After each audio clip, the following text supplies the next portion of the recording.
Y en esta continuidad de nuestro programa estamos en diálogo, en este caso, con el contador doctor Osvaldo José del Barba, quien en su página ha escrito un título más que interesante y por eso lo hemos convocado, lo hemos llamado y muy gentilmente está en diálogo con nosotros. Se llama "Nuestra región debería estar atenta a la crisis bursátil china". Osvaldo, buenas tardes, ¿cómo te va?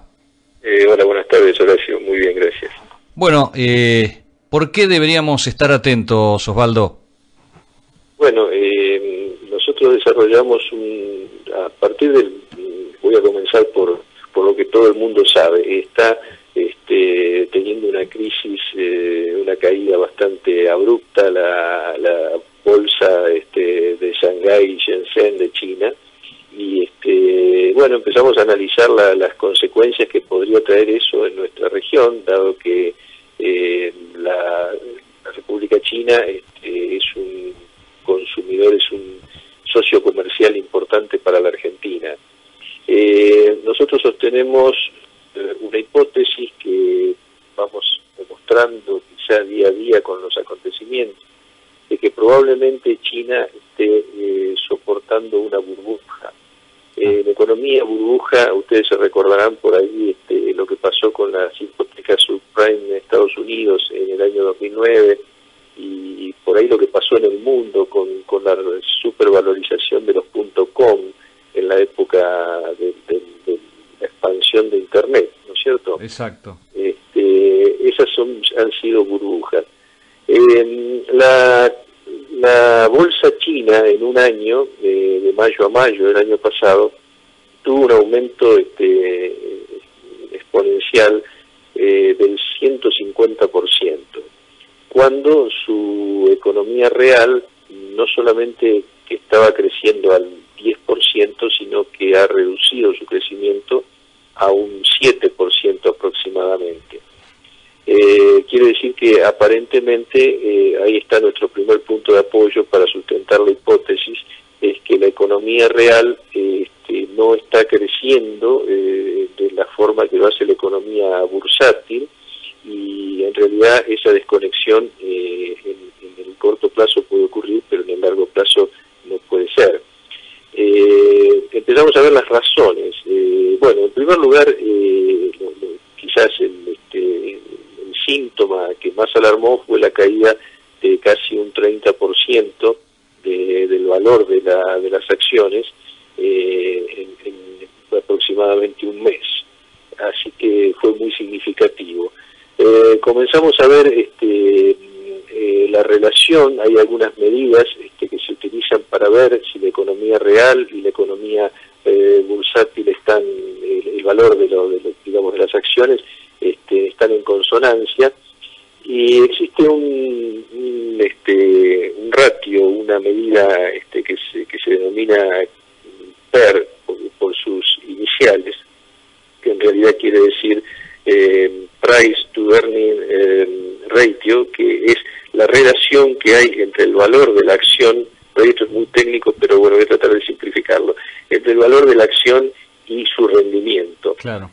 En el mundo se considera que una acción, un índice PER por encima del 25%, indica una muy buena expectativa económica para esa acción, o bien también es el peligro de una burbuja. Claro. Dije 25 puntos de PER. China en promedio tiene entre 80 y 82 puntos de PER en sus acciones, de forma tal que indudablemente hay un desfasaje entre el valor de las acciones y su rendimiento económico, es decir, los dividendos que esa acción paga. ¿Por qué se produjo esto? Bueno, es una cuestión de oferta y demanda. Se volcó muchísima gente a comprar acciones a partir de esa espectacular crecida del 150% que te mencionaba recién en el periodo mayo 2014, mayo 2015. Y particularmente ingresaron al mercado gente que no conoce el manejo de la bolsa, es decir, cualquier ciudadano chino ingresó a la bolsa, a tal punto que la bolsa de China hoy la conforman aproximadamente 90 millones de inversores. 90 millones de inversores. De de los cuales 45 millones de inversores ingresaron en el mes de junio, en este último periodo, mayo-junio de este año. Es gente de trabajo común, no es gente que se dedique a la especulación y al juego de la bolsa, que tiene sus secretos.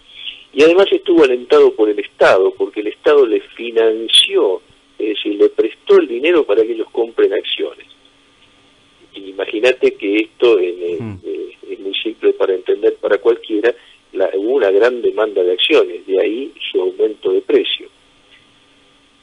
Luego los rendimientos no estuvieron en consecuencia, de manera que la gente empezó a recibir pérdidas rápidamente, porque la bolsa se manifiesta de manera muy rápida, y empezó a tener pérdidas y empezó a vender sus acciones.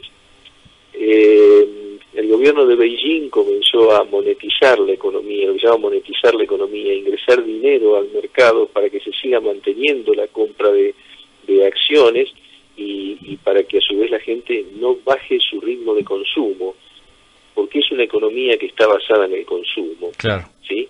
Sí, sí. Es una economía que está basada en el consumo. No sé si estoy siendo claro, Horacio. No, clarito, sí, sí.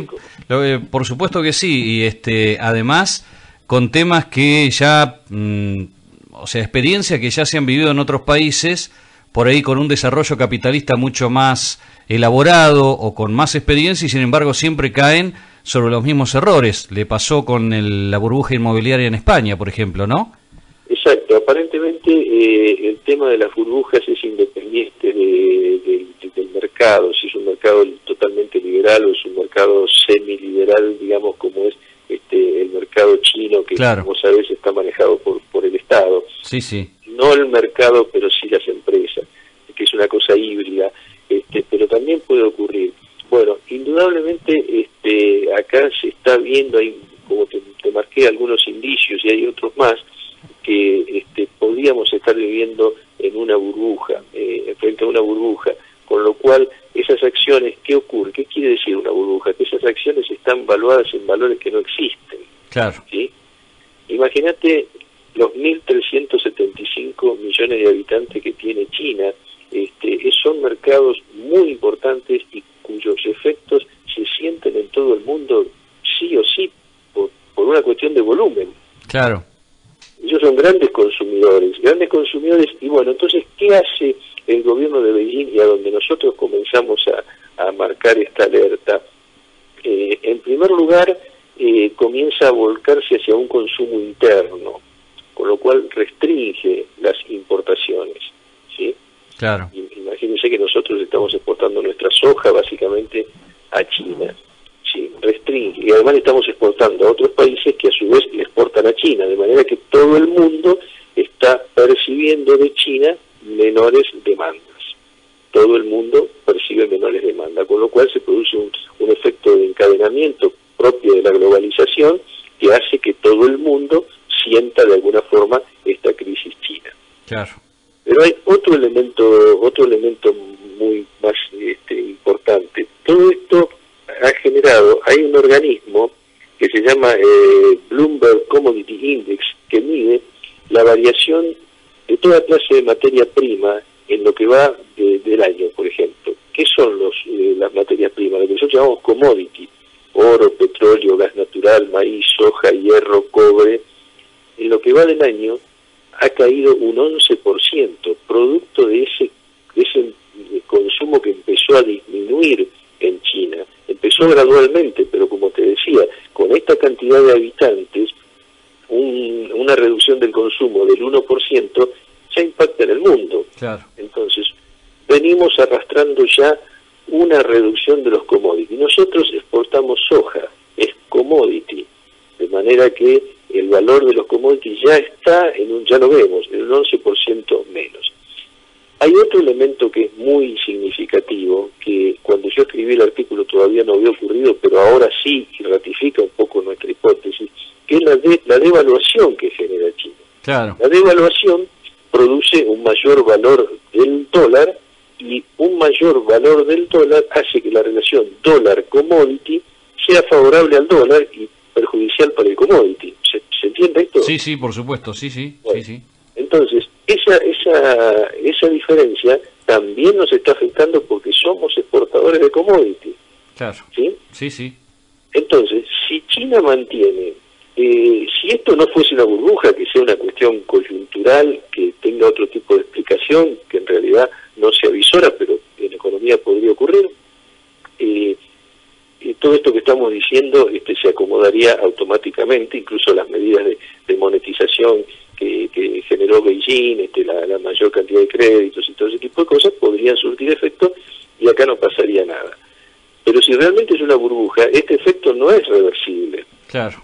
Lo vamos a seguir sintiendo, y lo que, así como conclusión de nuestro artículo, es, señores, nosotros trabajamos con commodities en esta zona, estamos todos muy vinculados, miremos qué está pasando, prestemos atención, conociendo el problema podemos saber si tenemos alternativas para temperarlo, claro, o para claro. superarlo.